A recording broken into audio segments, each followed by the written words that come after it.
અંકલેશ્વર તાલુકાના ભાદી ગામે તળાવમાંથી 5 ફૂટ લાંબુ મગર પાંજરે પુરાતા ગ્રામજનોએ હાશકારો અનુભવ્યો। વન વિભાગે મગરનો કબજો મેળવી સુરક્ષિત જગ્યાએ છોડી મૂકવાની તજવીજ હાથ ધરી છે।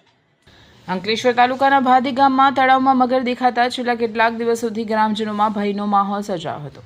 મગરના કારણે ગામ લોકો તળાવની આસપાસ જતા પણ ગભરાતા હતા।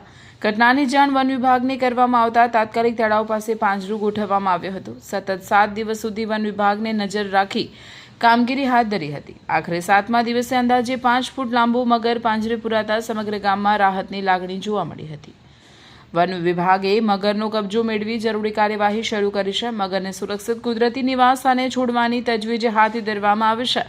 વન વિભાગે ગ્રામજનોને જળાશયોની આસપાસ સાવચેતી રાખવાની, જંગલી પ્રાણી દેખાય તો તાત્કાલિક વિભાગને જાણ કરવાની અપીલ પણ કરી છે।